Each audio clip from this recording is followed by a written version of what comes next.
So by way of introduction, I'm from Los Angeles, California, Compton to be specific, and as you know, that is not the easiest transition to make to come to a school like Cornell. Often growing up, a lot of the kids might not even gone to college outside of the country if they even went to college at all.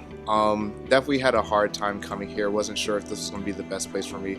Thought maybe I should have stayed at home. And what really helped me, what really shaped my Cornell experience and helped me decide to stay here was by way of a mentor that I met at Cornell.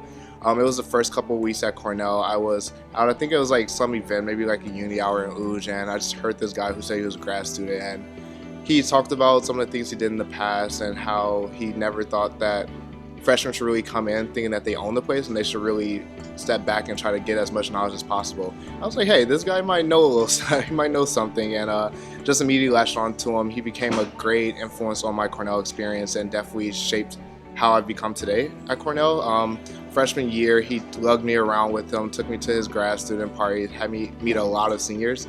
I'm not the most outgoing person, so this was definitely hard for me, but at least from that, one thing I noticed was that I've got more comfortable speaking with people I don't know as well, or I'm not as familiar with, and he often still to this day like always invites me to things. I'm like, hey, who's coming to this? And he never tells me. Then I get there, it's like 10 people I've never met before that are in law school or in business school, and I'm just like, well, what do I even say to them? And he's just always been that type of influence. He's always been that type of person. He always pushed me, he always challenged me.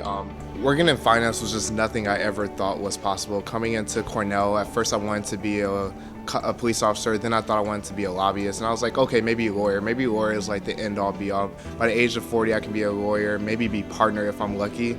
And he just pushed me. He said that if you didn't want to go to law school right after, don't rush it. And I was like, well, okay, if I don't go to law school, I can't be unemployed, so what do I do? And he said, try finance. I was like, whoa, finance? Let's like slow down. I'm not a business major. I'm not in Dyson school. I'm not in hotel school. Like, I'm liberal arts, so I don't even know if that's possible. And he said, finance is easy to learn. If you want it and you push yourself to do it, you will get it. So at that moment, I would call him late at night, ask him like interview tips. Like, I don't know the answer. Like, how do I do this? How do I do that? He said, slow down, take your time, just let them know that you're interested in it and this is something you want to do and that you're driven. Walked in there, took his advice, and luckily got the job. And this is what I'm going to be doing after undergraduation before going to law school. And this was just a huge benefit for me. Like, this is something my family still can't believe I'm doing. They see this as like the holy grail of jobs. I'm just like, this is only a stepping stone for what's in the future. So not only did he help impact my Cornell experience, but Cornell in and of itself provided a lot of opportunities that will not only impact me after undergraduation, but also impact my family and then more generations to come as I try to be the mentor that he was to me.